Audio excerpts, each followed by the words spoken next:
All right, guys. Good morning. Hey, I want to welcome everybody to the TAG Sales Leadership event for the spring. We've got a really great set of content today and a great set of panelists and speakers, and we really want to give you guys something that you guys can use, and that's been the purpose of the content of this organization. And its mission is to really help Atlanta edify the sales leadership culture that we have here in this town. And I believe that Atlanta is the premier sales leadership ecosystem in the country. And we've got a lot of competition, but as evidenced by the people in this room, we've got a really, really strong ecosystem, and this society is growing very, very rapidly. And we're really excited that you guys are here. I want to take a second to introduce our good friend, Mr. Birdsong, who was kind enough to stand up and do our keynote. Jon is the CEO of WideAngle and one of Atlanta's youngest and strongest entrepreneurs. They're located here at the ATV, right? And his platform really helps organizations like yours manage and coach people. And he's going to talk a little bit about that. Before we get cranked up, I want to thank our sponsors a little bit. SalesLoft, founding sponsor of the TAG Sales Leadership Society, there from the very beginning, and very strong. Kyle, where are you? Raise your hand somewhere around here. So you got 8 o'clock. Oh, 8 o'clock, you got to skip out. Okay, well, they've been really strong. We really can't thank them enough. And our newest sponsor, Sandler Training, the premier sales training organization that I know of in the world. We're a customer of theirs at eHire, and we're pretty excited about the work that they've done. Obviously, Jon's a sponsor. We're a sponsor, eHire. We build high-performance sales teams and technology teams for a pretty diverse set of customers in Atlanta and across the country. And Vorsight, which is one of our founding sponsors as well, and they're a premier inside sales and appointment setting organization out of Virginia. Without further ado, I want to get cranked up and get after it because we're running behind. So put your hands together for Jon Birdsong. Kyle, thank you. Hey, good buddy. Yo. Thanks, brother. Yes, so my name is Jon Birdsong, and before I get started, I really want to talk about the TAG Sales Leadership Society because this is a crew of folks. We've all been a part of organizations where you're like, all right, I got a 7:30 conference call with this group. I guess I'll dial in and put it on mute. What Kyle and Jordan and Mary have created here is just fun. Like, it is fun. We have our conference calls.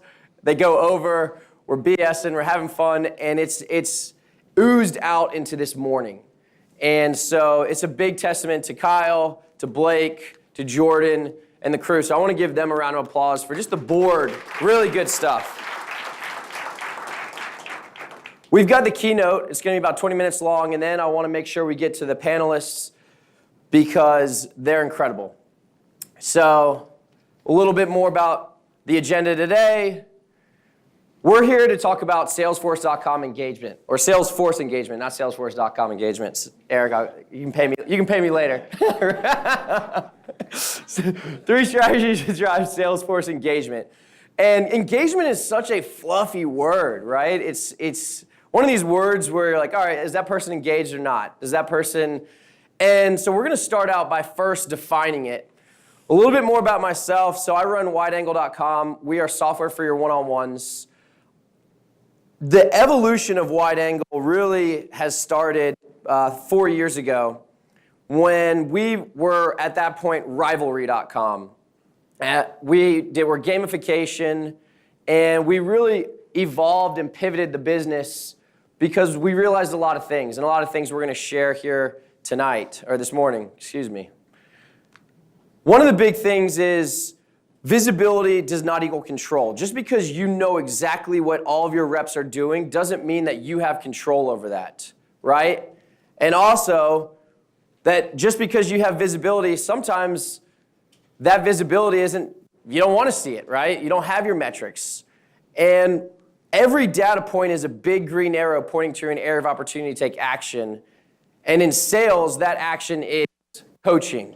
And what's the foundation, that's the quarterback of coaching? One-on-ones. So we evolved the business. June last year, we launched our Software for Your One-on-Ones product, and it's been crazy. We've brought on General Electric, AT&T, IBM, Thomson Reuters, and much, much more. Qgenda, eHire. And so we're really excited. I'm really excited to share that journey throughout the presentation today. But the bottom line is I've dedicated my career to figuring out and understanding how to drive Salesforce engagement. So what is an engaged Salesforce, right? I can leave this on the table. Absorbed, enthusiastic, adds to the culture, right? We all know the players on our team who are engaged. But today, I want to talk about really the 7 levels of engagement. And each one, right, if you take a look at your team, whether you've got a team of a couple hundred, you've got a team of 7, someone all falls on this pyramid of engagement. So let's talk about it. And we're going to start from the bottom. So when one of your team players is resistant, right, they perform inconsistently, they're a source of distraction, and they're uncoachable. We've all seen that before, right, in our organization. Not someone that we want around. Reluctant, right? They're there. They've got low self-confidence. They question the leadership. They've got a negative voice. And there's just one of those things when they walk in the room, you're like, okay. All right, what do we got? What do we got? You know, we all know, look, I see a couple smiles up here. You've seen that. Existent, right? They show no leadership. They rarely contribute. They're just kind of there. They're the lone wolf. These are all folks within the organization that I know are in your organization.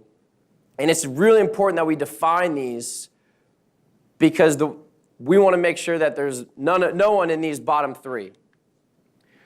Compliant, the 4th one, right? Very little or no creativity. They perform adequately. They're just kind of there. And I like this one, culturally neutral, right? Hey, how's John doing? He's a good guy, you know, like,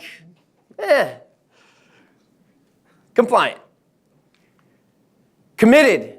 Now we're starting to get into the folks who really are the drivers, right? They're consistent. They contribute to the team. They've got ideas. They're positive. They come into the room, and they're adding not only energy, but they're adding ideas, and they're adding just something, right? Just give me something. Compelled. These are, I couldn't put it any better, cultural icons. These are the ones when people think of that business, they think of Salesforce, they think of force marketing. These folks are the cultural drivers. And so the question comes for everyone in the audience, everyone who manage folks, how do we get more engagement, right? So we've seen the pyramid.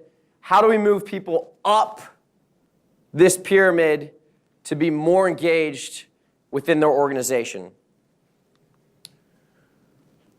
So engaged employee drives individual and organizational performance, right? We all know the benefits of an engaged employee, right? They're going to stay longer. They're going to perform better. What's the ROI? What's the ROI of an engaged employee? Well, 2 times higher customer loyalty, 2x higher productivity.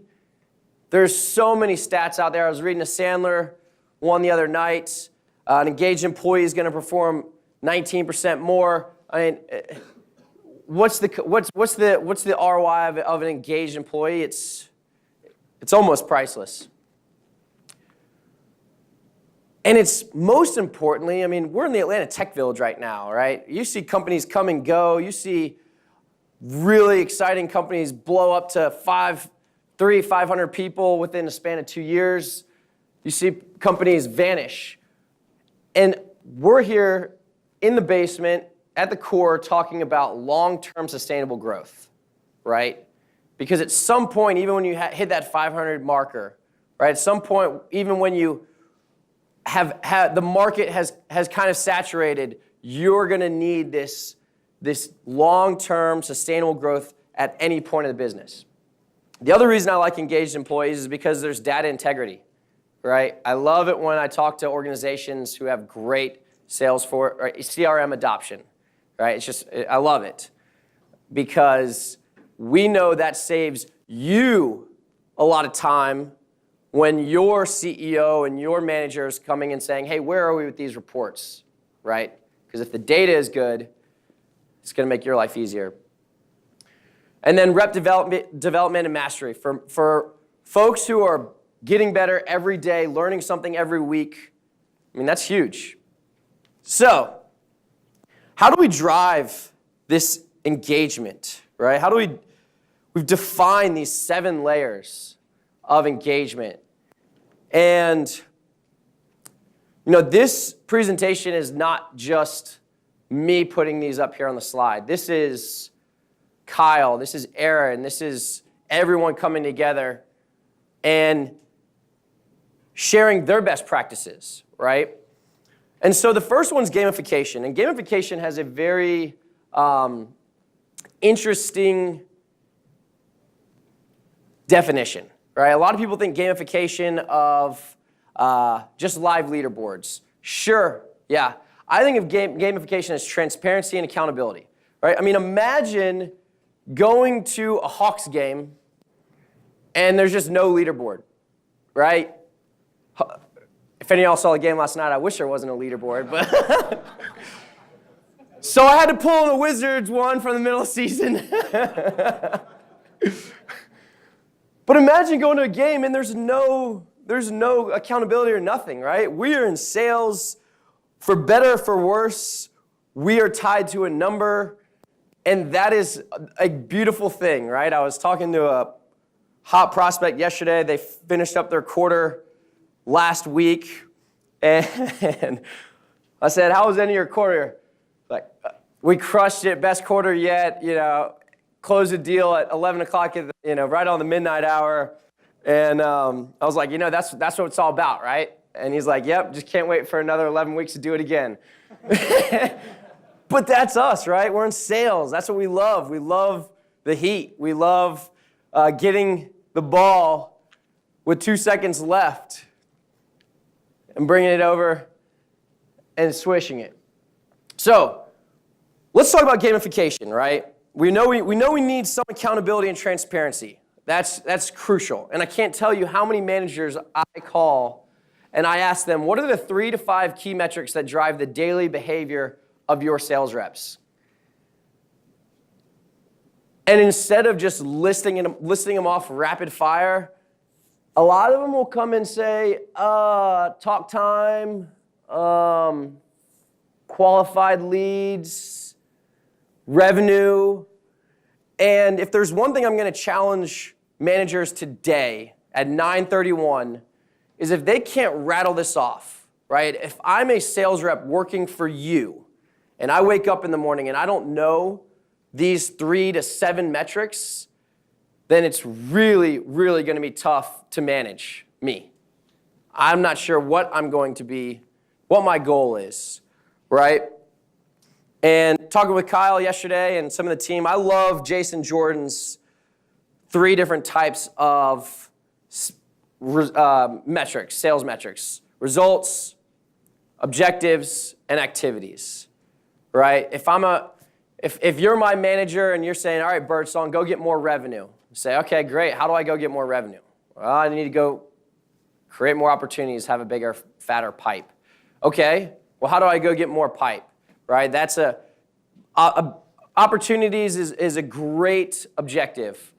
But how do I get opportunities? Send emails, make calls, set up meetings. These are sales activities, right? And every sales organization has a process like this, right?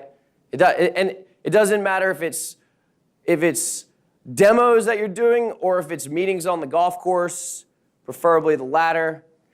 The biggest thing is there's got to be just something, right? Even for the folks who have a very relationship-oriented business, right? Insurance, real estate, Shannon. There's got to be something, some metrics that matter. Very, very contentious hot point here around building your teams. right? If you read Mark Robert's sales acceleration formula, they didn't really start doing individual leaderboards and gamification and highlighting the individual aspect until about 20, right? They wanted it to be team-based. And so I challenge you this morning, however big your team is, really take a look at, do we want to be putting people up against each other, or do we want to make it more team-focused? It's really very dependent upon your organization. I know the eHire team is very focused on teams, but I would evaluate that. Celebrate success in a meaningful way. Who was it? Terminus. I saw a tweet last night, and they were all at Gypsy Kitchen. It was like celebrating Q1, crushing quota. I'm like, damn, we're already in the second month of Q2 and celebrating Q1. I'll take it. You know, so, I mean, this is just like we're all here because we like that 11th week. We like that final hour, right? We all like rings, championship rings. We all like being praised. Many of us grew up playing sports, and it's just part of our nature. So aligning this in meaningful ways for lauding and praise is obviously the third key step. Second form of Salesforce engagement, coaching. And this is, oh man, this is really the huge hot button for me. Because coaching really comes down first to the relationship. Right? We all remember the movie E.T. Many of us probably cried in it. I did not. Yeah. But it first starts with the relationship. It starts with the trust, the vulnerability, the ability to have radical candor with your team, right? It starts with having the uncomfortable conversations, having intimacy, having a degree of interactivity that's real, right? And so I put this up because if all of you have individual relationships with each person on your team, right? If you think about the person you like the most, you like the least, the reality is you have a relationship with every person on your team. And this is fascinating to me. This is fascinating to me because each relationship is individual. Each person likes to be communicated differently to. And each person has different motivations. And as a manager, you've got to figure this out, right? And how do we do that? We start putting in some of the process, right? Weekly one-on-ones. We pivot our whole business around software for your one-on-ones. So if I could go on this forever, but I'm not gonna. It is by far and away the highest yield activity that a manager can do, bar none and away, right? It is the best way to systematically build a relationship with your direct reports. We love the 10-10, 10 minutes for the direct report, 10 minutes for the manager, and 10 minutes for the week ahead. Right? If you do that and you give a platform for your direct report to communicate, that allows them to communicate with you, it's a game changer, right? And I was talking with the Sandler guys yesterday. They do a form of this, the WIM meeting, the weekly WIM meetings. This is not some nouveau, techie thing. This is time-tested. This is something that has been around since our grandfathers and grandmothers were around. This is one of the most important things that a manager can do. So I highly, highly suggest starting with that. Setting company standards and best practices, core values, right? Everything aligns with this. And one-on-ones are the backbone of coaching, right? Each week you can make sure that the team's on track, make sure the individual's on track, development is on track. And most importantly, 2 ears, one mouth, just listening, right? We all probably have some needy millennials in our organization. And the moment that you give them a platform that says, tell me what is on your mind, they will love you for it. Number 2, goals, right? We talked a little bit about this in the gamification piece. But I mean, you've got to have something where the accountability piece and the transparency piece is up front and foremost right there. Because if you don't, then you're going to go in and you're not going to know where they stand. And there's going to be this sense of, all right, I'm missing something on the overall picture, right?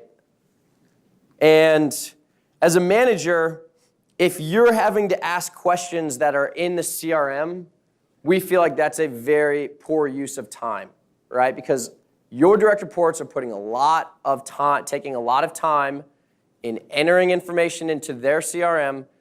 And if you have to ask what's in your pipe, what's about to close, that's all in the CRM, and it should be there right then and there.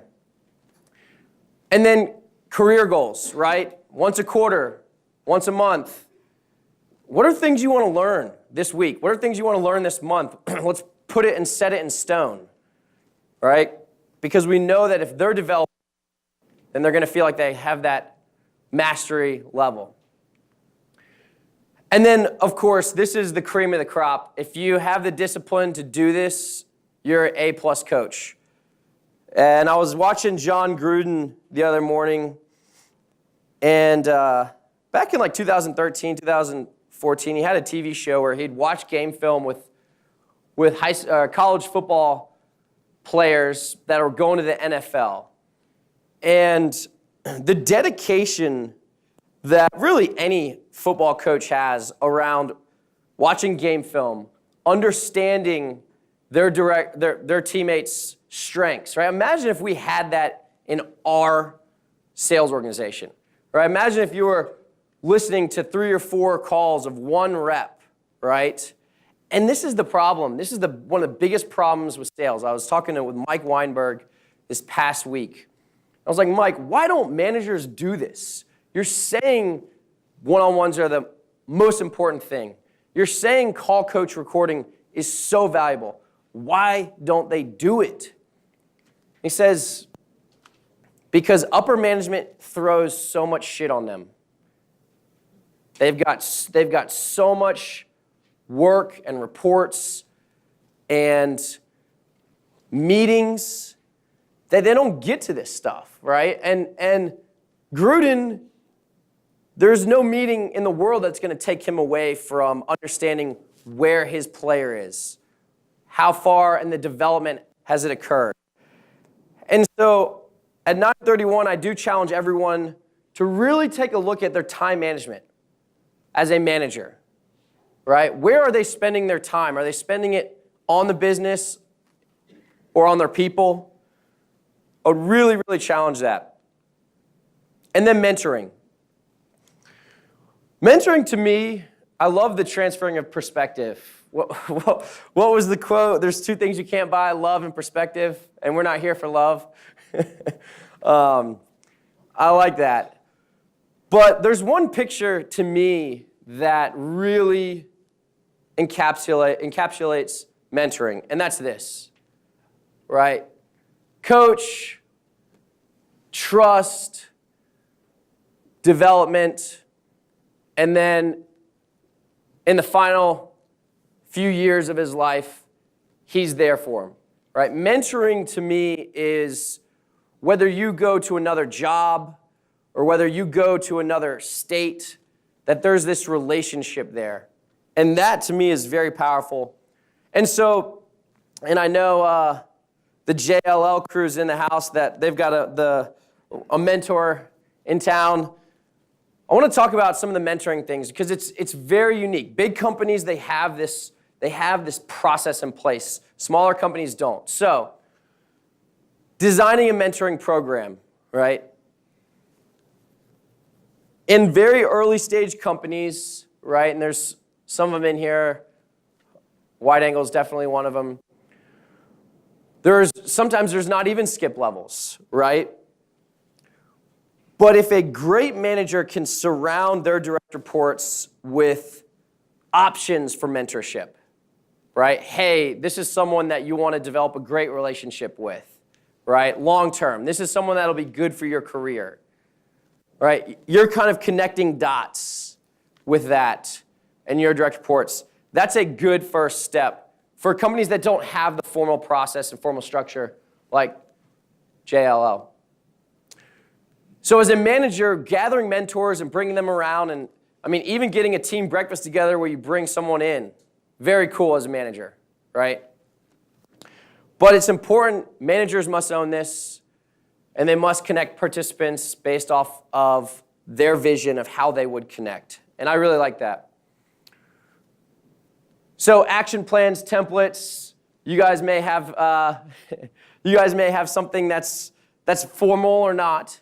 But the reality is, if there's no accountability to it, then why even do it? The Tag Sales Leadership Society does have a mentorship program. One of the exciting things about this, I got this morning, and I was saying, we haven't done one of these in a long time, right? It's the first one of the year. But the best thing is there's one next month, right?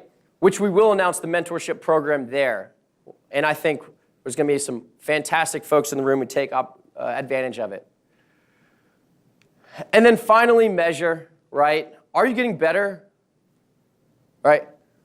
Individual learning.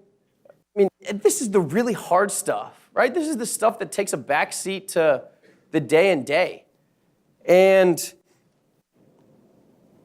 when I was talking with Mike Weinberg, who's just came out with his second best-selling book, Sales Management Simplified, we talked a little bit about mentorship and coaching, and he made a really profound statement that still resonates with me. He said, the one-on-ones, the good managers, and the mentorship that flows through, these are things that made me who the man I am today, right? We all have those 2, 3, 4 people in our life that we are a reflection of them. And that's really powerful. That's very powerful. That's more powerful than quota, right? This is people's lives. So the biggest takeaways, at 9:31 you can start. You can challenge yourself on where you are in time management. You can really understand what are the key metrics that my team is focused on. You can really understand how often am I really spending one-on-one time with my direct reports, right? If you're going to build a relationship with your direct reports, you have to spend time with them. Name me one person that you've got a good relationship with that you haven't spent individual time with. It's very difficult. And most importantly, this is something that is the highest bang for your buck. It really is. You don't need to